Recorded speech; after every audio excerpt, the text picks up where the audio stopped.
Hi, I'm Shane. And I'm Alex. And this is the RPM Podcast. Hello and welcome back to the RPM Podcast. Something a little bit different today. We're going to be reacting to our bold predictions that we made right at the start of the 2021 season. We were fresh-faced, we were excited, we were naive of the drama that lay ahead of us. Little did we know what was going to happen in this season. And we made a few little predictions for a bit of a laugh. I can't remember when this is. This must have been back in like March or something. It was some time ago now. I think it was after pre-season testing, but before the actual race. Right, yeah. So I feel like a lot of these videos as well, when we're watching them, this is like during lockdown in the UK as well. There's quite a few older videos where I'm horribly unkempt because I've just been staying indoors for the past 2 weeks and, you know, I look like a bit of a mess. So it's a bit of a blast from the past in that sense as well. So, Shane, we're going to start with the order. We're going to go in the order that we did them in the video. So we're going to start with my number one. So let's just jump straight into the first one here. Okay, my first prediction then, number one, and I look okay at this one, that Fernando Alonso will win a race. What? Now, I've already said how much progress Renault have made with their car. Ferrari are not going to magically propel themselves consistently to the front of the field, I think. So Renault are still very much in a running for those podium places. And I think given favourable conditions, if anybody can put underdog machinery on the top step, it's Fernando Alonso. Well, I backed the wrong Alpine, basically. You really did. I think that Alonso was definitely the more comfortable shout. I suppose it just happened to be that those chaotic circumstances in Hungary allowed Ocon to take advantage of them. But I backed an Alpine to win, and one did. So I just backed the wrong Alpine. Yeah. Yeah, you've done well there. I mean, I think anyone would have backed Fernando Alonso over Esteban Ocon. Arguably, Fernando Alonso won the race for Esteban Ocon. So, yeah, you know, at a stretch, I'll give you that. That was a bold prediction. I'll tell you what, that's as close as you're going to get away from, you know, putting a tick in the box. And you didn't think Ferrari was going to magic themselves forward into the front couple of teams, and there they are, finishing third from sixth. How do you feel about that? Well, they certainly didn't get to the front, but they certainly did very well, didn't they? And they had a big push forward. And yeah, I think maybe half a point for that one for backing an Alpine, but the wrong one. Yeah, I can settle for that because I feel like I'm going to need those half points later on in this episode. Should we do your number one now then? Yeah, let's jump straight into it. I'm going to take your Fernando Alonso and I'm going to give you Sebastian Vettel to win a race with Aston Martin. Okay. To make that possible. But I truly believe with the new funding, just the new money and the new sponsorship, that Racing Point are going in the right direction, just like Renault/Alpine or Alpine, however you want to pronounce it. So Sebastian Vettel to regain his confidence, to come back from the ashes of Ferrari and win one race with Aston Martin Racing. What do you think of that? Well. He got a podium. He got 2 podiums apart from the disqualification, which wasn't his fault. That's the team's fault. So he was close. He was so close. I mean, he was right behind Ocon. It would have been devastating, actually, if he had overtaken Ocon at Hungary and won and then got disqualified. That would have been heartbreaking. That's true, yeah. Not a bad shout. Little did we know how bad Aston Martin was going to be this year. So the fact that he got on the podium, I'm pretty happy with that. I wasn't a million miles off. No, and also you said that he would, you know, regain his confidence, which I think he did. And on the whole, like, he was obviously a lot just happier at Aston Martin, and seems to be a lot more buoyant in general. So yeah, I think you know, you're on the right lines with him making a good move. Unfortunately, it wasn't quite enough for a win. No. But yeah, pretty close. Maybe half a point on that one. I'll take half a point. He did get P2, so yeah. that's pretty close. Thank you very much. Let's move on to the next one now. Oh no, this isn't one of the next ones. This is just going to be my second one then. Yep. Okay, yeah, here we go. My second prediction then. And speaking of number 2, it's kind of appropriate that this should come second because it's about Red Bull.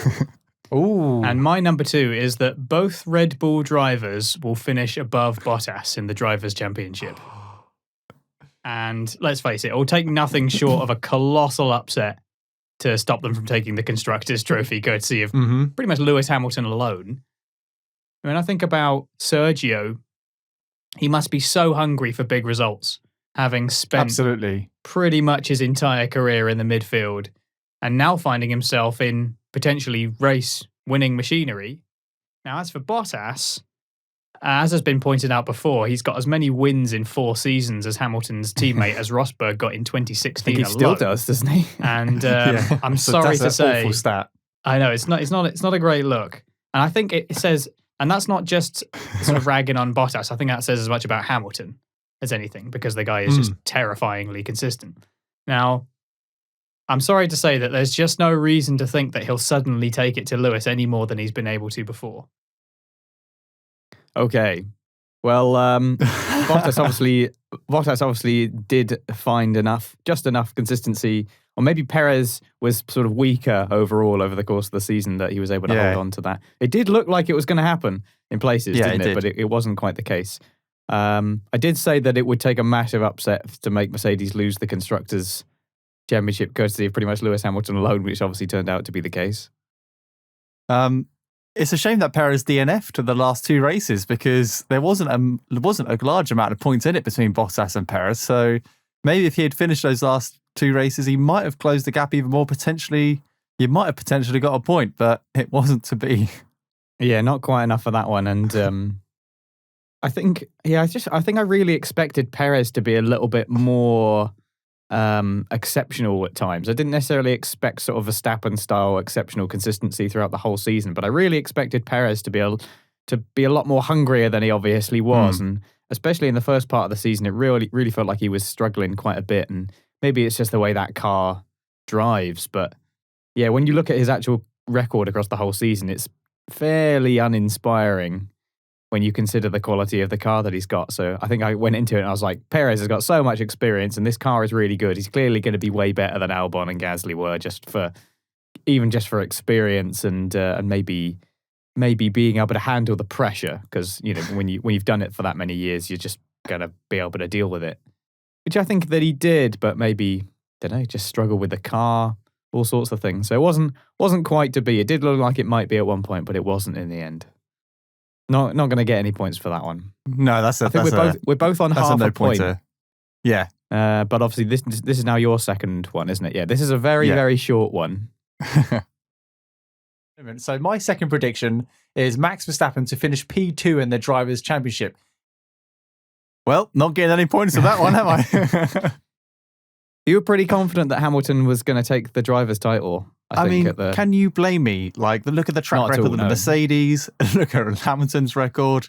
Red Bull have been great the last couple of years, but they've always settled for second. They've always been that second place team. And wow, little did I know that we were going to have the big upset that we did in 2021. I mean, down to the final race, the final lap of the final race, I almost got my point, but it wasn't to be. But yeah, I say that wasn't really a bold prediction, was it? That was more of a safe kind of prediction. I need to reevaluate my bold predictions going forward, because Max Verstappen finishing second to Lewis, that's not a bold prediction. But you know what? Yeah, no points, unfortunately.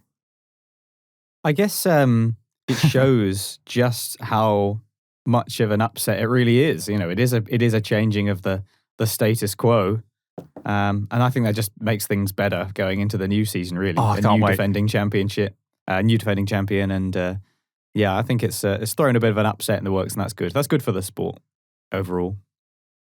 Okay, now the next one. So we're both on half a point after 2. Yep. The next one is so the next one is my one, and then after that there's one that we've kind of bundled together because I think we both make a similar prediction. So the next one is my number 3. Here we go. Okay, number 3 is that Nikita Mazepin will get a race ban, and maybe even more. Nikita Dmitrievich Mazepin, I believe is his full name. The face that launched 1,000 hashtags. In all seriousness, though, it's not like this guy doesn't have priors up to his ears. I just want to add that this is one prediction that I genuinely hope is wrong, because I don't want anyone to get hurt because of this guy. or indeed, I don't want anyone to get hurt, full stop. So I hope that we come back to this episode at the end of the season and say, boy, that Mazepin guy really turned things around, showed genuine contrition for his past misdeeds and maturity. But yeah, I don't think we'll see. I don't think we will. Well, I'm very happy to be wrong about this one. Because I think in terms of Mazepin's, we talked in the Haas team review that he was nowhere near as dirty as anyone expected him to be. But that's also partially because he wasn't really racing anyone. And even when he was racing his teammate, he was, pretty... He seemed like he was doing okay in general. He wasn't like super dirty. Some people complained about him getting in the way under blue flags, but I think everyone does that. And everyone complains about that to some degree. So I don't think he's any worse than anybody else particularly. As for his general kind of public image, which was obviously coming into the season with an extremely dark cloud hanging over it, did you think that changed over the course of the season? Did he seem like much of a changed man? I think he's definitely not been as controversial as he was at the beginning of the season or prior to the season, actually, because most of his controversial actions were before the season even started, and they were given Haas a nightmare on social media to deal with. But actually going forward across the season, he's not really raised too many eyebrows, and only recently for Christmas, he's brought everyone in the US factory and the UK factory a Christmas gift. Which I thought was quite nice. I don't know many drivers who would actually go around and not individually give, but presents. But he's brought every single factory worker a gift, and I thought that was quite nice. And he's starting to do a little bit more charity work, and whether that's to try and increase his image, or whether that's the guy he kind of used to be / wants to be, and that's what direction he wants to go. I don't know, but I think it definitely hasn't got any worse. If anything, it's got a little bit better. But like you said, he's not in the heat of battle at the moment with any cars apart from himself or his teammate, and most of the time not even his teammate. So maybe if the car gets a little bit more competitive and he starts wheel-to-wheel racing, that's when we'll see things change. Quite possibly, yeah. I think that there's obviously a few places where it's I guess you got to balance an understanding of, obviously he's aware that he's a public figure and maybe needs to do things to improve his public image, but also he may also realize that he does have something of a platform and he has the ability to do some good. You mentioned he's done a few charity bits. And just in the team in general, they've tried to strike a more light-hearted tone. Didn't they give him like a spinning top or something? Yeah. Like there was a whole there's a few little bits between him and Gunther Steiner. And on the whole, I think he tried to portray a bit more of a humble image. Because let's be honest, everyone... Well, not everyone, but a lot of people who were slating him online and the like, sometimes the language sounds like these people know who this guy is. And in reality, nobody really knows much about him at all. It's very easy to develop these slightly bizarre parasocial relationships with the drivers. We don't actually know these people at all. So it's hard to say how much is genuinely him and how much is him changing and how much is him doing it for PR reasons. Like we can only really make assumptions about that. But I think it's true to say that overall his image has improved over the course of the season. One can only hope that this season in Formula One has matured him quite a lot. And I think you do have to do a lot of growing up when you get into Formula One. I mean, a lot of these drivers are in their early 20s, and it's mad to think they're doing that at that age. So when I was in my early 20s, I'm sure that I was pretty awful. I mean, I didn't maybe do anything that Mazepin has done, but you got to do a lot of growing up pretty quickly. Yeah. It's so, I don't want to defend his past actions, but I also think that there's got to be room to allow people to improve and to make up for their past misdeeds. And I say that with the caveat that, as you say, when he comes wheel to wheel with drivers next season, he's got to prove that change is permanent and that it's also affected his racecraft as well. So a sort of slight benefit of the doubt with a big wheel C attached to it, I think. So I would say you get a point for that. Would you agree? Or half a point? What? Well, no, my prediction was that he would get a race ban. Oh, of course. Sorry, yeah. I thought it was just he would I merely improve said his that image. I hoped it would be wrong, basically. So you don't get no any points for that one. Okay, no so we're still on half a point each. Moving on to my third and your fourth prediction. Yeah, this is your third and my fourth sort of mashed together because I seem to recall that they are similar. They're very similar, yeah. Right, let's have a look at this one then. Williams to score points at more than one race in the 2021 season. Okay. Now, I actually want this to happen, unlike your Nikita Mazepin situation. Williams have come close to scoring points. Multiple drivers over the last 2 years riding in P11 for some time. Obviously, they picked up a point in 2019, failed to score any points in 2020, but with a top finish of P11 on multiple occasions, it's not out the question. There's nothing against Nicholas, but I hope George scores a couple of points with Williams this year to really solidify his chances for the next season in potentially what might be a different car. But what's your take on that? Williams scoring points at multiple races. Well, I'll give my take on it by I'll do the same thing as you. I'll swap around what was going to be number 4 and number 5 because my number 5 was going to be about Williams. So I'll respond with my number 4, which is I was going to say that Williams are going to beat both Alfa Romeo and Haas in the Constructors' Championship. That was my... Blimey! I mean, I was initially going to make it more about Russell and make it more about what he was going to achieve as an individual. But I thought about it and I thought those 3 11th place finishes for Latifi last season show that he could yet surprise us. Yeah, absolutely. And that combined with the very positive trajectory pace-wise for Williams, it shows that they do have an opportunity to sort of claw their way back towards the lower midfield. Wow. Okay. We were both on the money there. We really were. They were bold predictions going into the 2021 seasons. Williams to score at multiple tracks. Oh, I thought that was pretty brave, and I did not see that coming true, but I will take the point. Also, a little bit of where will George end up next season, potentially in the Mercedes? I'm glad I didn't put that into my prediction because that would have made it a little bit more tougher. But yeah, I'll take the point for Williams scoring at multiple races. And as for you, bang on the money. Yeah, we're obviously feeling very good about Williams coming to that season despite having not scored any points in 2020. So yeah, it's a sign that the green shoots were there before the season even started. Really, there was improvement in preseason. We must have recorded this after preseason testing. Yeah, we did. So yeah, I think we've both done pretty well there. Repping Williams, even repping Latifi as well. Yeah. So and he did put he pulled his weight. He did his thing. So yeah, I think both well-deserved points there. That puts us both on 1.5. 1.5 points. But you've got your 4th yet to come. So we're keeping the tradition of the season alive by giving ourselves half points as well, aren't we? So our 1.5 points. I hate it. Yeah. Okay, let's do your number 4 then now. Now I'm not sure if this one is bold or not. It was a bit of a long shot. So here it is.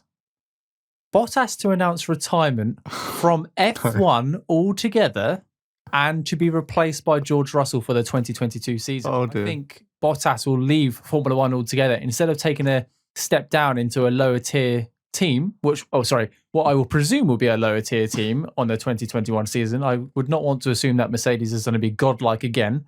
But I think Bottas will leave F1 at the end of 2021 and will be replaced by George Russell. I'm not sure whether you should get half a point there because he was replaced by George Russell, but he didn't retire. I was very specific, wasn't I? I was very specific. I should have kept it open. I should have just said George to replace Russell, George to replace Bottas, and Bottas to go elsewhere. The more I think about it, the more I think he should have retired. Yeah, I mean, I don't think Alfa Romeo is going to work out for him personally. I think he'll just sit there like Kimi did for a couple of years and get bored and retire. Did you see that video that somebody had posted? I think I saw it on Reddit, but it was also doing the rounds on Twitter as well. It was Bottas at Azerbaijan at the start of the race, I think it was, and he was just getting overtaken by everybody, and he was driving like he just wanted to lose positions. He was like moving off the line, and he like slowed down on the straight for some reason, and it was just kind of typical. Imagine like the worst of Bottas's driving all in one clip, basically. That was very much what it was. Nice. It was not a good look for him. Internet. I think I did describe him as about as much use as a marzipan stepladder or something during the Azerbaijan Grand Prix, which he was. He was terrible. He should have won that race, to be fair. He should have been there right behind Hamilton and Verstappen. We mentioned that in the season review as well, didn't we, how he let that opportunity go. So are you being quite harsh with this one and no points? I think maybe you should get half a point for this one because you did say to be replaced by Russell as well, which is true. So okay, and in a sense, giving me the lead. That's the same as making the prediction Russell to go to Mercedes. So I think half a point on that one is fair enough. Thank you. So I'm on 2 and you're on 1.5. And I'm on 1.5. Yeah, and we're going into the final round. Oh, it's just like F1, isn't it? Final round. So yes, my number 5. Then here we go. I guess this is also kind of one that I don't want to be true, but anyway, compared to mine, who I wish it was true at the end of the season. So my last prediction then. I'm saying that at least one driver will test positive for COVID-19 and miss a race during the season. Easy win. In fact, it's precisely because there's light at the end of the tunnel now sort of becoming visible that I think that the complacency could set in, and we've seen Lando's caught it, Leclerc's caught it. Should have included a bit about Nico Hulkenberg. I think we made a joke about Nico Hulkenberg, his phone kind of constantly being on standby. But yeah, it did happen. We had obviously Raikkonen. Raikkonen was out. But some other drivers also, Mazepin caught it. But then post-season, I think Leclerc's caught it, and I think there's another driver. I think Carlos Sainz might have caught it as well. Post, I think Lando's had it twice, hasn't he, or something? Oh, I don't know. But some drivers have had it twice, I'm sure. It's funny how you mentioned, and this has been recorded almost a year ago now, and there was light at the end of the tunnel. And since then, I think we've been through another lockdown, a phased return to normality, and we're potentially going into another lockdown come January due to the Omicron variant. So it's just weird how times have completely changed. Hopefully not, but it looks like a brighter future, and now we're back into potentially square one again. But I hate to say it, pretty safe bet. And for that, you get a whole point. So congrats. Yeah, I guess that one did seem like it was still going to happen. Obviously, betting on COVID. I guess it was a somewhat safer bet at the time, maybe, but. Okay, so now we're coming into your last one then. I don't remember what this is, so I'm looking forward to seeing this one. This is something I want to happen, but I'm fearful that it won't happen due to some of the reasons we've mentioned in the podcast already today. Well, I've put that McLaren to finish P3 in the Constructors' Championship, like 2020. I think it would be a struggle for McLaren to finish P3. Oh, no. Should they have finished in P3 this year?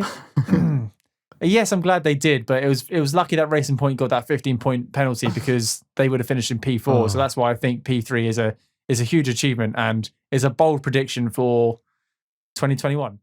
You qualified your bold prediction nicely though by acknowledging that it was, they got that P3 partially because of last year, because of the chaos with Ferrari, etc. And this year it would be a struggle for them. So fortunately, it was just out of reach, wasn't it? Sadly, I find it funny how I was pinning my doubts of McLaren getting a P3 because of how good the Aston Martin or the Racing Point was the year before. And it actually wasn't Aston Martin which caused us any issues whatsoever as McLaren fans. It was that damn Ferrari coming back to haunt us. But yeah, okay. Can't even scrape half a point for that because I was so far off the mark. But it was a bold prediction and it looked so good at the start of the year. It really did. Yeah. And it, like you said, it looked like they just stopped developing that car towards the end of the season, and then Ferrari just maintained or developed that car because the Ferrari was pretty strong towards the end. So that makes the final scores 2.5 points to 1.5 points. It does. Is that right? Out of 5. Out of 5. So neither of us have done well. I mean, it's very difficult to call this a victory on my part at all. But they were bold predictions. I don't think we necessarily expected any of them to come true per se. I mean, both of us predicted a driver that on paper, when you consider the season overall, is fairly unlikely to win a race in general. I mean, Alpine to win a race at all would have been an incredibly bold prediction. Yeah. Obviously, we both thought that Aston Martin would be a lot better than they were.